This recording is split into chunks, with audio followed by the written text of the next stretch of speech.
Today I'll be going over a tutorial on how to play Madame Ching. It was designed by Bruno Catala and Ludwig Montblanc, and it's from Hurricane Games. In this game, you play a pirate who has been enlisted by Madame Ching. You go out and accomplish missions such as freeing villages and sinking enemy ships. You can also plunder Hong Kong, and if you do well enough, you get assigned the wonderful ship, the China Pearl. All of this is done to get the most loot and therefore the most points to win the game. Let's take a look. Let's start by going over some of the components in the game so that you're familiar with them when I show you the board and how the game is played. This game is based around card play, and I wanted to show you the cards that are available during the game. These are navigation cards. They are numbered 1 through 55 and come in one of 6 colors. The lowest numbers are white, the second lowest numbers are blue, the next are green, then yellow, and then the higher numbers are orange, and the top numbers are dark blue. It's important for the gameplay that you have an idea of where these colors lay and how many of them there are in the deck. This will become apparent when I show you how the gameplay works. So be aware that there are only 5 of the white cards. There are the most of the light blue cards.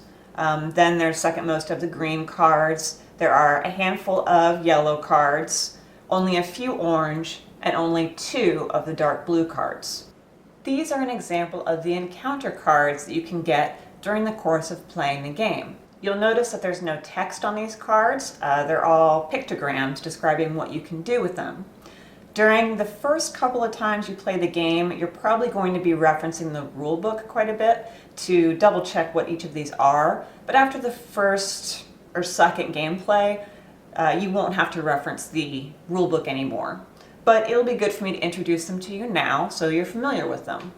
The first card here is Madame Ching. She allows you to add one of these symbols to your navigation when your navigation ends. I'll explain that when we get to gameplay.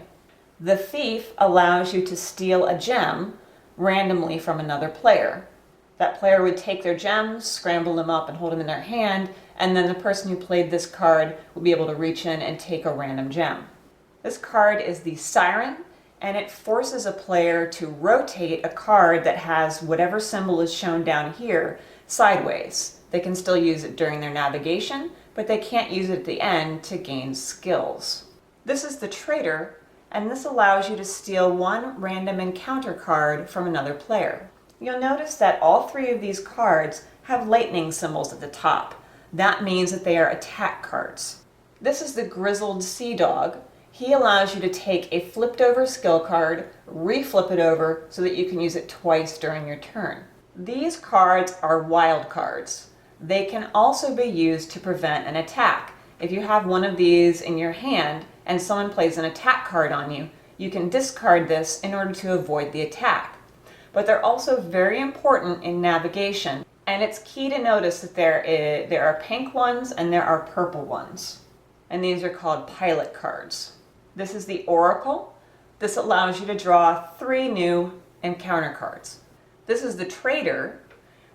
He lets you count 1 extra point per gem at the end of the game. This is a sacred treasure. This will count for, in this case, 2 points at the end of the game, but they range from 1 to 3 points. So these 2 are end of game scoring. These are the skill cards that you can acquire during the game. You can use each of these once per turn, and when you use it, you would flip it over, and then at the end of your turn, you would flip it back over. If you have the Grizzled Sea Dog encounter card that I just showed you a minute ago, you would be able to use it twice per turn because you could flip it over, use it, play the Grizzled Sea Dog, and then re-flip it over to use it again. The first skill is Cartography. When you use this skill, you get to gain a navigation card into your hand. This is the Night Navigation card. This allows you to add an extra navigation card into your expedition, either at the bottom or inserted into the middle. This is the combat skill. This allows you to look at another player's hand, then you can take one of those cards and place it into your hand, and then you give a player a card in exchange. This is the Meteorology Skill. This allows you to take a mission that's 6 points higher than you would normally be able to take. This card represents the elite crew. It is a joker card. It does not have an action associated with it. But the way that you can acquire the China Pearl and therefore end the game would be to collect one of each of these skill cards. If you have this card, the elite crew, and you don't have the meteorology card, you could use this card as a joker or a wild card instead. And each of these cards is worth 1 point at the end of the game. So how do you acquire those skills? You will be playing navigation cards such as these into your expedition. If at the end of your expedition you have 3 of the same card played, in this case the lantern, you would gain the skill associated with that symbol. In this case, it's night navigation. In order to gain the elite crew, which is the wild card, you need to have 1 of each symbol present in your expedition. You can gain multiple skills in an expedition as long as you have the cards to support it. You can only use a card 1 time in order to gain a skill. For instance, if you had, say, these cards, you would have 1 of each of the symbols, and you would also have 3 lanterns. However, if you wanted to get the elite crew, you would have to use 1 of those lanterns to get the 4 cards that you need to get the elite crew, which would leave you with only 2 lanterns left. In order to get both the elite crew and the night navigation skill, you would need a 4th lantern in order to achieve that. These are some examples of some of the mission tiles that you will be able to acquire during the game. The point value in the top left corner represents how far you need to go on your expedition in order to accomplish that mission. As you can see, each mission gives rewards. For instance, this mission would give you a coin and an encounter card. This mission would give you 2 red gems. Here you would get 4 coins and an encounter card. And here you would get 6 coins and an encounter card. So the higher the value, generally the higher the reward, because the higher numbers are more difficult to acquire. Are you confused yet? Awesome! Now it's time to explain gameplay. So this is what the board looks like for a game of Madam Ching. I have it set it up for 4 players, and in a 4-player game, you're going to be drawing 14 of these mission tiles. These are the ones that I showed you earlier. You're going to be drawing them at random and placing them out. In a 3-player game, you draw 12 of them and place them out. If you ever draw one where there's not a space to put one, say if you drew another 17, you put it back in the box and draw another one. We're a little squeezed for space for me to try and fit all of it in because it's a pretty good sized board. And part of what you have to do is create these expeditions, which are kind of, if you've played Lost Cities, the board game, it's kind of like that, where you have to place cards out in ascending order. So each of these players would have a column of cards in front of them. So I've tried to set it up so that these guys are going this way and these guys are going this way so that you can see it on the video. Obviously, in an actual game, you'd turn them this way and the columns would go towards the player who's playing these junks. To start with, each player gets 4 cards from the navigation deck. I've got my pile of coins here. We have a pile of gems. You're going to place the China Pearl on the China Pearl spot and Hong Kong on the Hong Kong spot. These are the stacks of skill cards that I showed you earlier. This is a summary of how much each of these items is worth at the end of the game, and this is a summary of how movement works, and I'll go over that as we go over gameplay. Everyone gets 2 junks of their color. For instance, this one here is red. You get 1 to place in front of you, and 1 goes on the starting space that's right here. Then to start the turn, we're going to turn over some cards. The first one is going to be face down. And in a 4-player game, we're going to turn over 4 cards.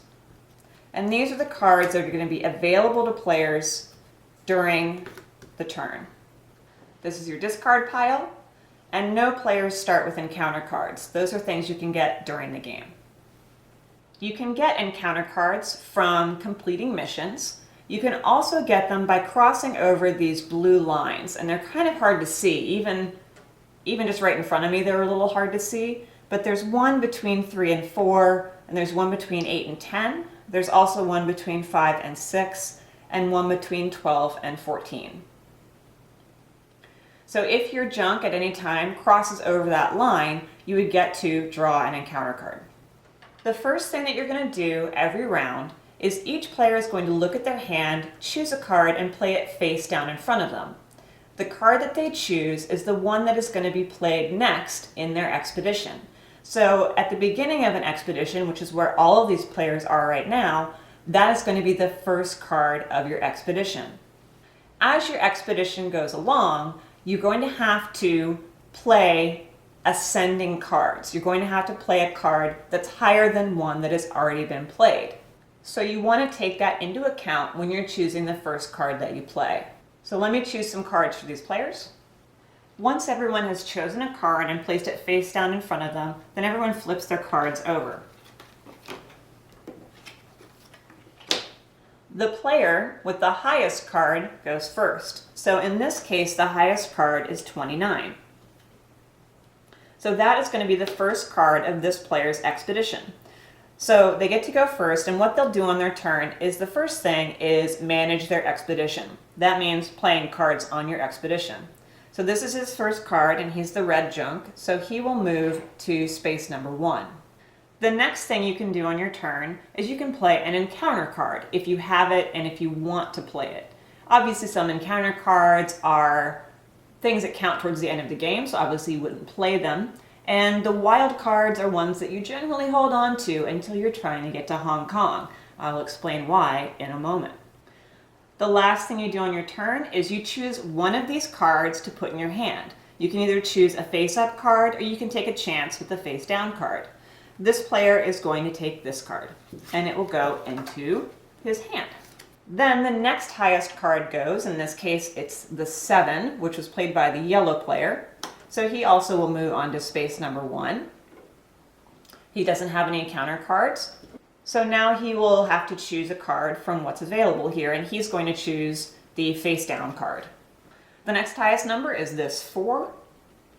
So he moves on to the first space. And then he too will choose a card from the space here. And then the last person to go is black, who played the lowest card, but will also move onto this first space. And then when he chooses a card, the only thing that's left is this. So this is what he takes and puts into his hand. Then the next turn will begin and we'll start this over again. This first card gets played face down, then we get face up for these. And if you're playing a 3-player game, you wouldn't fill this last spot. You would just do these 2. I'm not going over the rules for the 2-player game. Most of the times it's a 2-player variant. In this case, the 2-player game is actually quite good. But once you know how to play a 3 or 4-player game, then you'll know how to play a 2-player game. And it's explained in the rule book.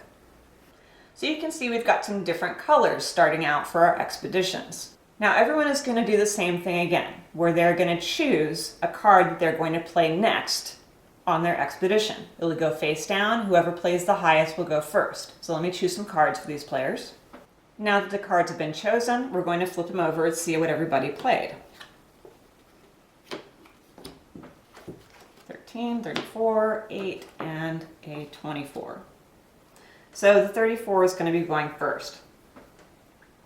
So here's how movement works. This first space is always going to work the same way. No matter what card you play, you're going to move from here to here.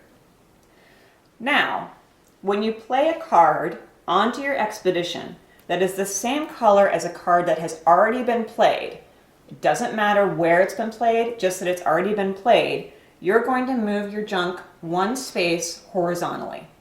And you have to play cards that go in ascending order. If you ever play a card that is lower than the highest card played, then your expedition ends. He has no encounter cards to play, So now he's going to choose one from the available cards, and he'll choose this one, put it in his hand. The next highest is this 24. Now he's playing a different colored card on top of his first card. What that means is that he gets to move his junk diagonally. So instead of going to space 2 like this player did from playing the same color, he played a different color and jumps ahead to 4. This will give you an advantage in gaining higher value missions. It is also your only chance of getting to Hong Kong, but you are going to be skipping over these lines that can give you encounter cards. At the beginning of the game, it's not a bad idea to play some cards of the same color in order to cross these lines and get encounter cards, because they definitely can help you. So now this player is going to gain a card into their hand. And let's say they choose this one. And now this player goes and they're playing a blue on top of a white. So they're also going to be moving diagonally. And then choosing a card for their hand. And they're going to go with the face down card. And then this player is going to be playing a blue on top of a blue. So we'll move straight forward just like the red junk did. And then we'll take the last card that's available. So you're going to keep doing this, and you're going to go on laying down cards in your expedition. Anytime you lay down a same color card that has already been played in your expedition, you move in a straight line. Anytime you play a card that has not been played in your expedition, you move diagonally. And as I showed you at the beginning of the video, there are a lot of these blue cards. So a lot of times, especially at the beginning of the game, if you get a bunch of blue cards, don't be afraid to use them to get across these lines and pick up encounter cards. Sometimes you won't have a choice. You'll have a bunch of different colored cards in your hand and you have to play them. And you have to move diagonally, which is fine because then you can try to aim for a higher point mission. So let's show you how you can pick up missions. The very first place you could possibly pick up a mission is the 8 spot. Because when you end your expedition, you can pick up any of the mission tiles that is less than the value of the spot you're currently on. So let's say this red junk had gotten to this space and then played a card that was lower than the highest level card he'd played in his expedition already. His expedition would end and he would choose a mission that was lower than the value of 8. And in this case, 7 is the lowest. So you have to at least get to space 8 in order to get a mission at all.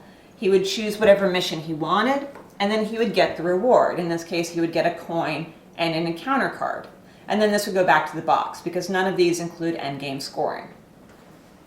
So you see they're labeled 7, 11, 13, 17, 19, 23, 29, 31, and 37. So in order to get an 11 mission, you have to get to at least space 12. For a 13, you have to at least get to space 15, and so on. If you get to the edge of the board, this is called the end of the world, and we don't explore past that point. So on your following turn, you would have to end your expedition. You'd have to play a card that's lower than one that you've already played, and that would end your expedition. You would pick something that's lower than the value of the spot that you're on, and then when your expedition ends, you discard all of your expedition cards to the discard pile, and you go back to the beginning. Now I'm going to explain why those pilot wild cards are important for being able to get to Hong Kong. In order to plunder Hong Kong, you have to get to either space 49 or 56. In order to do that, you have to first play a color here, then you're going to have to start moving diagonally, which means a different color, so a second color, a third color, a fourth color, a fifth color, and then a sixth color.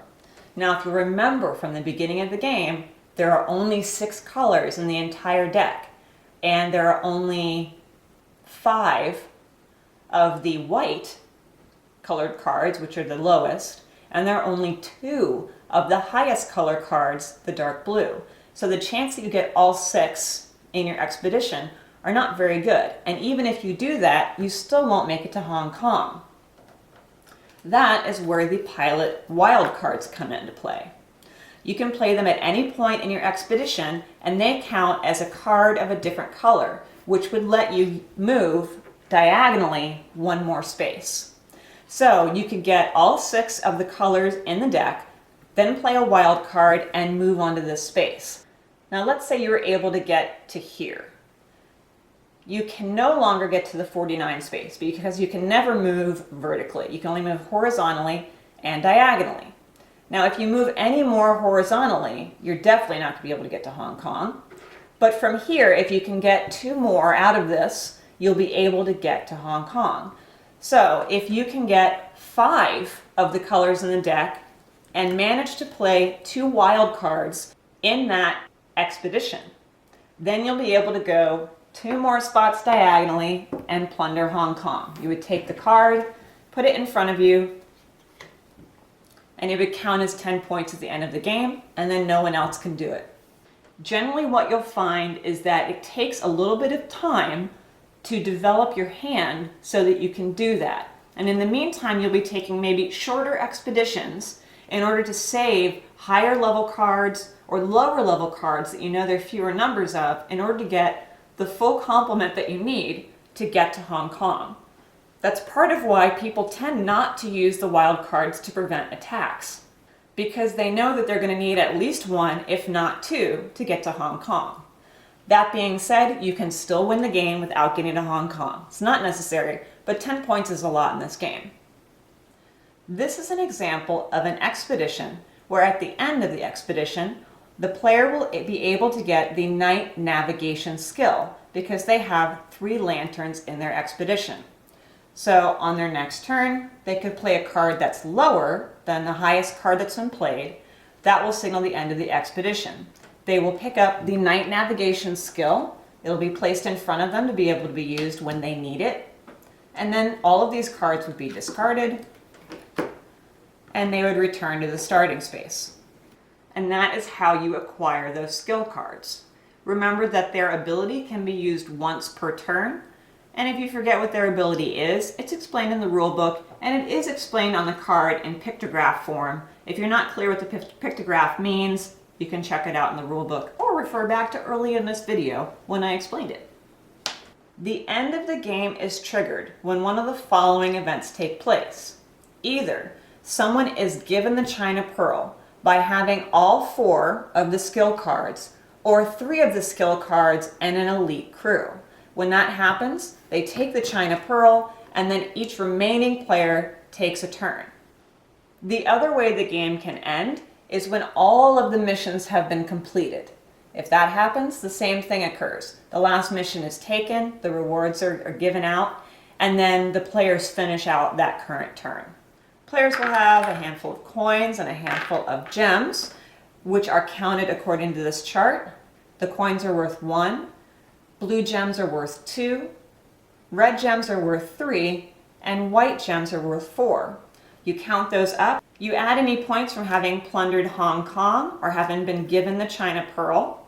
If you've received any sacred treasure encounter cards, you would count those. You'd also take into consideration if you have the trader encounter card, which would add an additional point for each gem that you have. And whoever has the most points wins the game. I really enjoy this game.